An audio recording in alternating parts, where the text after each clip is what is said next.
వాళ్ళు రాజీనామా చేశారు, కానీ ఆయన ఆమోదించలేదు. వాళ్ళు వెయిట్ చేస్తున్నారు, కానీ ఆయన నుంచి ఎలాంటి రెస్పాన్స్ లేదు. వాళ్ళ కళ్ళు కాయలు కాస్తున్నాయి. వెనక చాలా మంది క్యూలో ఉన్నారు, కానీ ఆయన మాత్రం అస్సలు తగ్గనంటున్నారు. ఇదంతా ఎక్కడనేగా ఏపీలో వైసీపీ ఎమ్మెల్సీల రాజీనామా వ్యవహారం. అవసరమైతే న్యాయ పోరాటం చేసైనా తమ రాజీనామాల్ని ఆమోదించుకోవాలనేది ఆ ముగ్గురు ఎమ్మెల్సీల ప్లాన్. మరి అది వర్కౌట్ అవుతుందా? ఏపీలో టిట్ ఫర్ టాట్ పాలిటిక్స్ బాగానే నడుస్తున్నాయి. ప్రస్తుతం ఏపీ శాసన మండలిలో వైసీపీకి 38 మంది ఎమ్మెల్సీల సంఖ్యాబలం ఉంది. శాసనసభలో 11 మందికే పరిమితమైన మండలిలో మాత్రం వైసీపీదే ఆధిపత్యం. దీంతో ఏ బిల్ పాస్ కావాలన్నా శాసన మండలిలో వైసీపీ సభ్యులు గ్రీన్ సిగ్నల్ ఇవ్వాల్సిన పరిస్థితి. వైసీపీ అధినేత జగన్ ఓడిన కొత్తలో ఎమ్మెల్సీలను చూసి మీరే నా బలం, నా బలగం, నా ఆశ అన్నారు. కానీ పార్టీలో పరిస్థితులు అందుకు భిన్నంగా ఉన్నాయి. ఎవరి వర్షంలో వాళ్లు ఆలోచిస్తూ ఉన్నారు. ఎమ్మెల్సీలను పిల్లల కోడిలా రెక్కల కింద దాచుకుందామనుకున్న జగన్ కు కూటమి నుంచి ఆపరేషన్ ఆకర్ష్ మొదలైంది. అలా ముగ్గురు ఎమ్మెల్సీలు వైసీపీ గూడు వీడి బయటకొచ్చేశారు.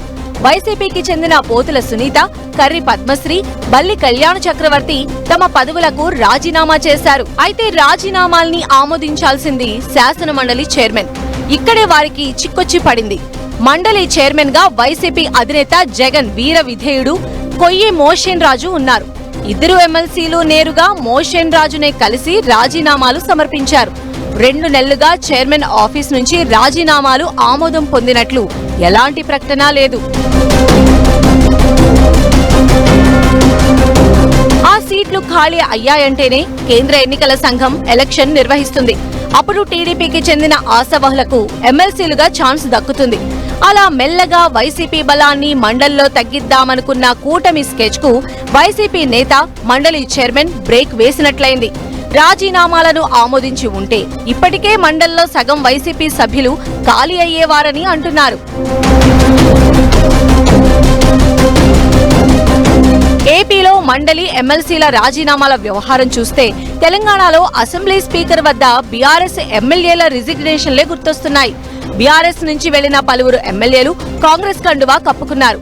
అయితే బీఆర్ఎస్ మాత్రం పార్టీ మారిన ఎమ్మెల్యేల రాజీనామాలు ఆమోదించి అనర్హులుగా ప్రకటించాలని తెలంగాణ స్పీకర్ కు విన్నవించారు. కానీ అక్కడా ఎలాంటి స్పందన లేదు. దీంతో కోర్టుకెక్కింది బీఆర్ఎస్. ఏపీ శాసన మండలి విషయంలో కూడా చైర్మన్ రాజీనామాలు ఆమోదించకుంటే తమకు న్యాయ పోరాటమే గతి అని వైసీపీని వీడిన ముగ్గురు ఎమ్మెల్సీలు ఆలోచనలో పడ్డారు.